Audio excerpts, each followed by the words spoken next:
I'm dreaming of a bloody Christmas. I don't know why she's so singy today, but we're just gonna go with it, okay? It's the holidays, everybody's crazy, everything's on fire. Just let me live.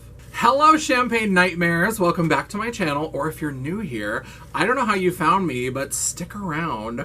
We have a good time here, so hit that subscribe button and become part of the fam. My name is Janessa, and I am North Dakota's trash queen of glam, geek, and gore. And for today's horror video, 'tis the season to slay. We're gonna talk about my favorite Christmas-themed horror films. I am super excited. There are some great ones on this list. Some you may have heard of, some you may not. Hopefully you'll discover some new favorites. But these are the ones that I think are the best. You know what?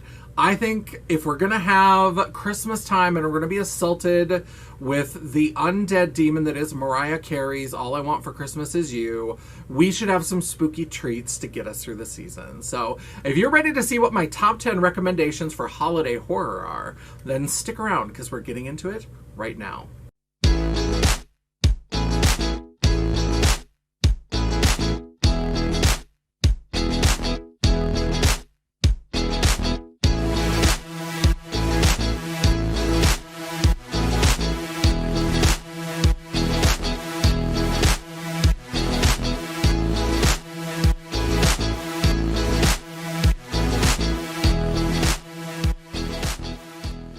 All right, so I do want to say at the very beginning, there's always got to be a disclaimer. That's the world we live in. But I am choosing to focus on Christmas movies because that is how I grew up. I am no longer Christian myself, but I was raised in a small town. I went to a Methodist church. Christmas is the holiday that I know. It's the holiday that my family celebrates. Because I was thinking about trying to find some other options. And I did find that there was a slasher movie called Hanukkah.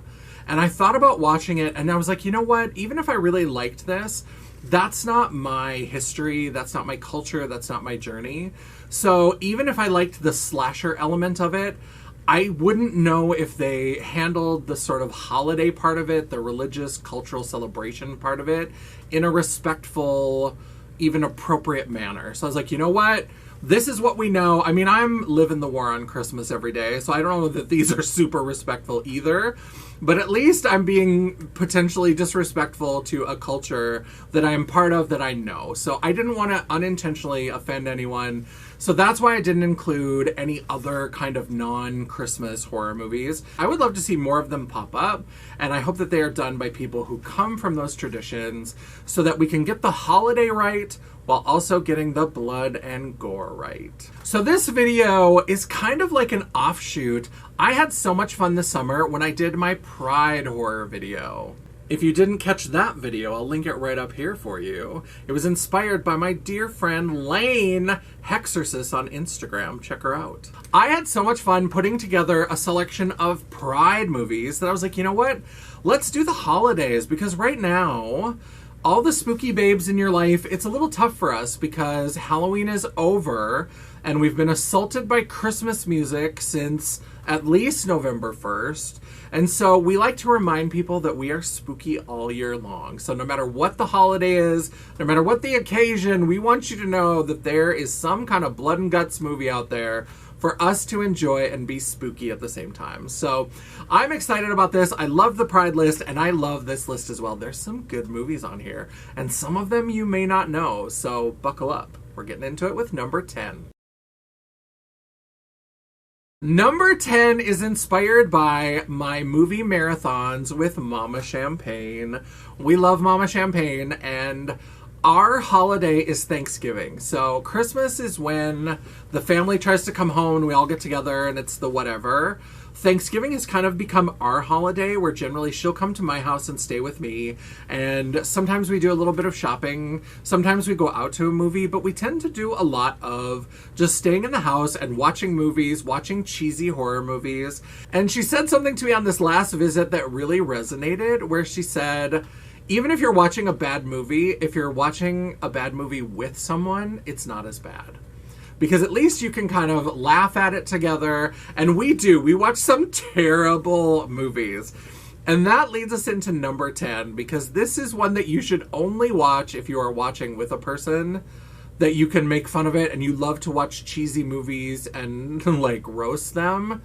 The Ginger Dead Man. Oh, God. The Ginger Dead Man is so stupid. It's so bad. If I was by myself, it would have been unwatchable, but it's one of those that's so bad that as you're watching it, you just laugh, and it's just so funny and so cheesy. And Gary Busey as that goddamn gingerbread man that's killing everybody, it is so funny. It is so funny. It's really terrible. Don't go in. There are some movies on this list that have a little bit of, like, something to say, a little commentary, a little cultural merit. Not Ginger Dead Man. That is just a trash watch. That's if you want something mindless to just laugh at with your best Judies, then stick in Ginger Dead Man. I can't even tell you more about it. It's just a gingerbread cookie man that runs around killing people. It really is terrible, and it's got Gary Busey. So what else do you need to know? Oh, go get it right now. In the number 9 spot, we have a similar sort of situation. This one has some fun effects. I think it's a little bit better in the sort of effect department than Ginger Dead Man. But that is Jack Frost, where this serial killer gets turned into a killer snowman who can turn himself into ice and to water. It's this whole thing. But there are some interesting kills, and there's some interesting effects that they do. So Jack Frost is another one. Don't watch it by yourself. Unless you're one of those people, if you like to watch it and just make fun of it by yourself, more power to you. But it's much more fun when you've got somebody there that you can, like, turn to each other and be like, what did we just watch? Did we just see that? Is that for real? Am I hallucinating? Like, what happens? Am I having a stroke? It's so much better when you've got somebody there to confirm that, yes, you really did just see that snowman rip somebody apart. So Jack Frost is another one. It's cheesy, it's campy, it's not exactly holiday, it's like wintry, but you get the picture. It sticks on this list because it seems to fit the genre. In the number 8 spot, I recently saw an article that was talking about how there was this 80s slasher film. It was like from 81 or 82, and it was like, this one did the 2 killers before Scream, and it was all this stuff acting like that was the first, and I'm like, it's not the first, and I don't know that this is even the first. There's a film from 1980 that is a Christmas-themed slasher that not only did the 2 killer trick, but also featured one of the very few female killers in a slasher film, and that is To All a Good Night. And To All a Good Night from 1980 features this sorority house, as they often do, and most of the girls have gone away for holiday break, but there's a few that are sticking around. Some want to slip a little sleeping pill to the house mother and, you know, maybe have their boyfriends around and get up to some naughty naked business like you do in a slasher film. They like to ho, ho, ho it up. Merry Christmas. You're welcome for that. Dad joke is free. But so this one features these girls at a sorority house that start getting killed off, and it's someone in a Santa suit. It's this mysterious person in a Santa suit. And so many of the 80s slasher tropes are there. You know, they're in kind of this sorority house. It's during a break, so there's not a lot of people around. There's always a creepy groundskeeper. There's always sketchy cops around. Hashtag ACAB, even in the 80s. And so it's a lot of fun, and there's a female killer. I'm not going to tell you who. There's going to be lots of spoilers throughout. That's just the way I live my life. So if you haven't seen a movie since 1980, I guess I'm sorry about that. But there's going to be spoilers, so just be aware. But I won't tell you everything. But there was a female killer, and it turns out that there were 2 killers. So they take care of one of the killers, and all of a sudden the second killer shows up. So not only did they do 2 killers before Scream, they also had one of the few female slasher killers. In the number 7 spot, we have Black Christmas. And more specifically, we have Black Christmas from 1974. If you thought I was going to say 2006, then you don't know me very well. That movie is terrible. I hate that movie so much. I'm sorry, Joe Rogers, if you watch this video. I just hate it. I hate it with such a passion. If you want to know more about why I hate it and how I rank the 3 versions of Black Christmas, check out this video right here. But I kind of like Black Christmas 1974. I think it's a lot of fun. Now, it is early in the development of the slasher films. They're kind of finding their footing. They're trying to figure out how to take what happened in Psycho and turn it into this whole other thing. So it's still budding. You don't get as much of the killer. You don't get a sense of who they are. You don't even find out really who they are. But it's a lot of fun. There's some interesting kills. There's some memorable kills. There's a unicorn that features in the story that's very interesting. So I can't even spoil the killer for you because I've watched the movie several times and I don't even know. In the number 6 spot, I could watch Toni Collette wash dishes. I don't even care. Krampus. I love a nasty magical deity that punishes naughty children. I don't like children, so any film that's going to promise to bring on some big cloven-hooved creature like myself to punish naughty children, I am here for it. And Toni Collette is fabulous. She's done much better movies than this, but I just love her. I love seeing her in anything. I love that she's not afraid to go into the horror genre. I thought she was amazing in Hereditary. This one is a little bit less Oscar-worthy, maybe, but I do like Krampus. I think there's some fun effects. I think it's got an interesting story, and it's interesting the way that it ends. So it's a lot of fun. It's this family that's being terrorized by Krampus. If you don't know Krampus, definitely Google the legends and the stories around Krampus. But he basically is kind of an antithesis to Santa Claus, and he punishes naughty children who are not in the spirit of the season. So it's worth a watch. I like Krampus. I think it's fun. I don't watch it every year, but it's definitely one of those that every couple of years I bring it out and put it in the rotation. In the number 5 spot, this is actually an anthology horror film. Let me know down below in the comments if you would like me to do a video all about my favorite anthology horror films. I love them. I love where you get these little short snippets, these little mini movies that you can enjoy. And so this one isn't a fully Christmas movie, but it is one that has a Christmas segment in it. It's from 1972. It's one of the earliest anthology horror films that I know of. There may be earlier ones. I didn't really do a lot of research, but it's Tales from the Crypt, and it is based on the EC comics, and it's these, I think, 5 people who show up in this crypt, and there's the Crypt Keeper, long before the TV show with that, like, zombie puppet thing that was voiced by John Kassir with that crazy maniacal laugh. There was actually just this guy who was the Crypt Keeper, and they each told the story about how they died, and Joan Collins is featured in a segment where she's killed by a psychotic escaped inmate. The 70s and 80s, if you were watching horror films, there was probably somebody who escaped from an asylum. I don't know what was happening in asylum security during that time. There were problems. They didn't know how to fix them because axe murderers were getting loose all the damn time. And so this is an axe murderer who somehow, like, is also in a Santa suit. It's very strange. But Joan Collins has just murdered her husband, and she's trying to hide the body, and she's trying to do this, and then this, like, Santa starts menacing her, and she can't call the police because she hasn't fully hid the body of her husband yet. It's this whole thing. It's really kind of funny and spooky, and it's very 70s. It's very Joan Collins. It's definitely worth a watch. Check out Tales from the Crypt. In the number 4 spot, this was so controversial. This was banned all over. You couldn't even get, like, recorded copies for a long time. Parents protested. It was the first time that on a large scale for a whole slasher movie, someone had used Santa Claus, and people thought children would be scarred forever. Moms were momming even back in the 80s. I know they were much more permissive than they are today, but they still found their things. If Facebook had been a thing, these moms would have been in a group, and they would have been mom-shaming each other and talking about this movie. And that is Silent Night, Deadly Night.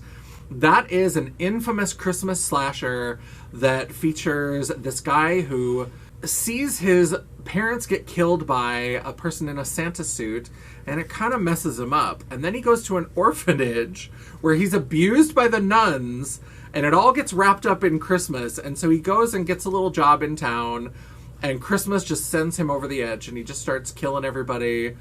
It's a lot of fun. There's some really fun kills in this one. He decapitates somebody on a sled. Linnea Quigley is in it. She's a scream queen, legendary. You see her boobs, and then she gets stuck up on some deer antlers. That's how she gets killed. It's a lot of fun. It's crazy. It's quirky. And it's got some sequels that really get bizarre and kind of strange, but it's definitely a classic. If you're going to talk about holiday horror, you have to include Silent Night, Deadly Night. In the number 3 spot, now this is an indie film that you may not have heard of. Although if you watch all my horror videos, I did talk about it in this video right here.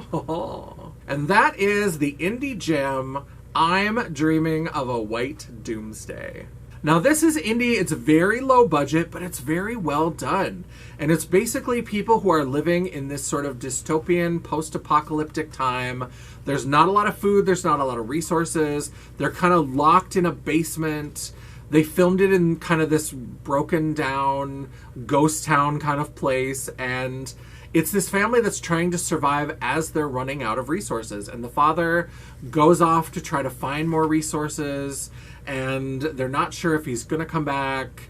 And then the mother is worried, and she's trying to do the best she can for her son, and it's Christmas, and so they try to decorate and have a good time. Now, while all of this is happening, there's also a kind of weird, maybe mutated Santa who seems to be tracking them down because their son is on his list. So he is going to visit them for Christmas, and you get to see how that all ends. And it's really weird and fun, and it's really sad. It's really, for an indie film, they do a great job of like pulling some emotions out of you and really kind of putting together a good story, not just like kind of sometimes indie films, the stories are a little rough and then they just have fun practical effects. This has fun practical effects, and it has a really cool story with lots of emotional kind of hits. So I think it's really, really well done. I'm Dreaming of a White Doomsday. Don't watch it if you're sad. If you're having a sad time, that's not the time to pull this out, because it will just send you further down your spiral. It's definitely bleak, it's definitely dark, but if you can handle it, it's time to go watch it. Now, in the number 2 spot, if you do watch White Doomsday and it makes you too sad, this is the perfect film to follow it up with, and that is Anna and the Apocalypse. This is a horror movie that is a zombie movie musical. It is so fun. It's a little British film. It's so cute. And the music is actually really good. I mean, every time I watch it, I end up humming Hollywood Ending for a couple of days afterwards. It's so cute. And it's this girl named Anna who is in high school, and she just wants to get out. And she's got this boy that she broke up with, and he's kind of a jerk. And she's got this best friend who seems to be kind of into her, but he doesn't know how to tell her. And there's a little bit of queer representation. And it's all happening the night of this Christmas pageant. And Anna is not going to the Christmas pageant. She has to go to work. She works at a bowling alley. And there's this like zombie outbreak that happens. And there's part of it where she's walking right through it and is just oblivious. She's got her headphones on. She's such a teenager, where she's just like singing along to her song and dancing, and she just happens to turn right at the right time where like she'll turn and someone will get beheaded behind her. It's so funny. It's so well done. The music is actually really, really cute. Seriously, the song Hollywood Ending. And there's some sweet songs in it, and just seeing what happens to all the characters and the ending.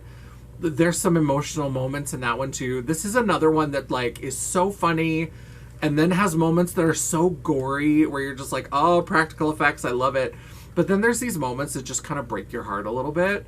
But it's such a well-balanced movie where it's not too much, where none of them feel out of place because they're all balanced. You get the real emotion and you get the gore and you get the funny stuff. One of the girls sings this raunchy song about Santa Claus because she was going to sing it to her boyfriend, but her boyfriend is at the bowling alley with Anna and their group because he's trying to finish this documentary for a class. And so then his mission is like to get back to her, and she's got his grandmother there and she's like having heart problems. It's really good and it's so well plotted, and there's this great like villain character, because if you've watched any zombie movies, you know that the truth of the matter in any zombie movie is that the real villains are the humans. Always. The humans are the problem.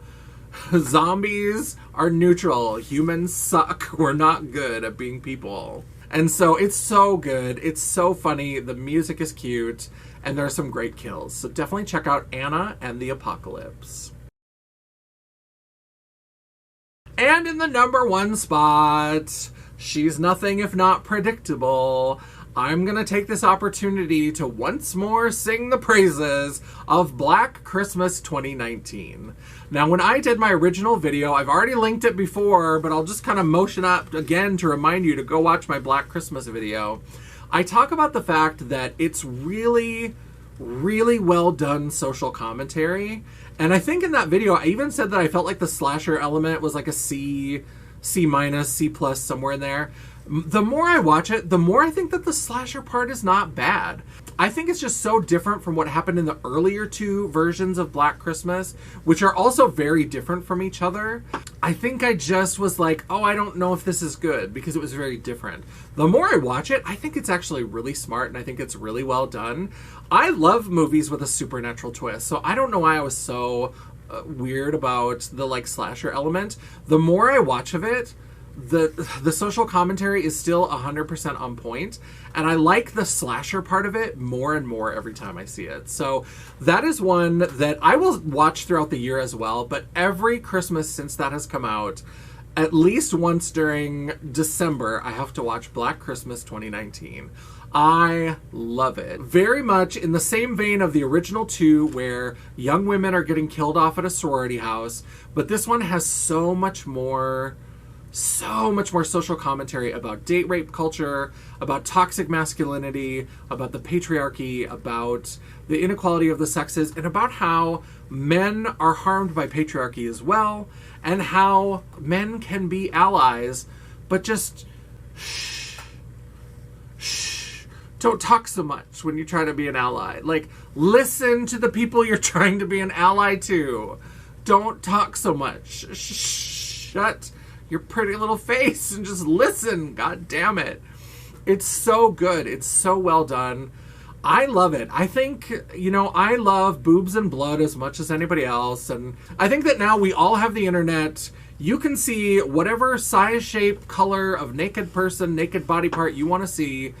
Horror movies can now get back to maybe telling a story and about getting at what we're really sort of afraid of. I think, in the past, there wasn't as much titillating, pun intended, material. And so that's what they were trying to give to teenage boys. Like, oh, here's a little something. We'll flash some tits at you. And sometimes that overtook the story. So I love that now it's like, okay, anybody can get tits and tatas and whatever they want anywhere at any time, thanks to the internet. Go Google it. Let's tell a story. That's what I'm here for. That's what I'm all about. And Black Christmas 2019 absolutely is a top shelf slasher film and such a great horror film. That is my number 1 recommendation. Yesterday, today, tomorrow, Panem forever. It's just gonna be forever. I love it. That is the video. Let me know down below, are there any Christmas themed slasher films you think that I missed? If you're a Black Christmas 2006 fan, you can try it. You can try it. Down in the comments, give me your argument. Tell me why you love it. Try to help me understand, because I watch it and I hate it. I hate it every time I see that yellow monstrosity of Billy. I just can't take it. And Agnes is worse. It's too much. So it's too much story. I want story, but that was too much story. So let me know in the comments if there are any other holiday horrors that you love. If you have a different tradition, maybe you didn't celebrate Christmas growing up. If there are any films that you would recommend that show other holidays that occur at this time in a horror movie context that you think do the holiday justice and are also just fun, horror movies to watch, then go ahead and let me know in the comments below. While you're down there, don't forget to give me that thumbs up to tell me you liked and appreciated this video, or that you just like and appreciate this goddamn dinner plate of a ring that I've got on. And if you hated it, if you hate 2019 Black Christmas, if you hate musicals and you won't watch Anna and the Apocalypse, that's fine. Give me that thumbs down. Make your displeasure known. I am here for it. The algorithm is not a picky bitch, and neither am I. And while you're down there, don't forget to hit that subscribe button and hit the bell icon so you'll be notified of all future uploads. I try my hardest to have at least one video a week. And sometimes, if you're very lucky and I'm motivated, you might even get a bonus video. Ooh, Santa-rific.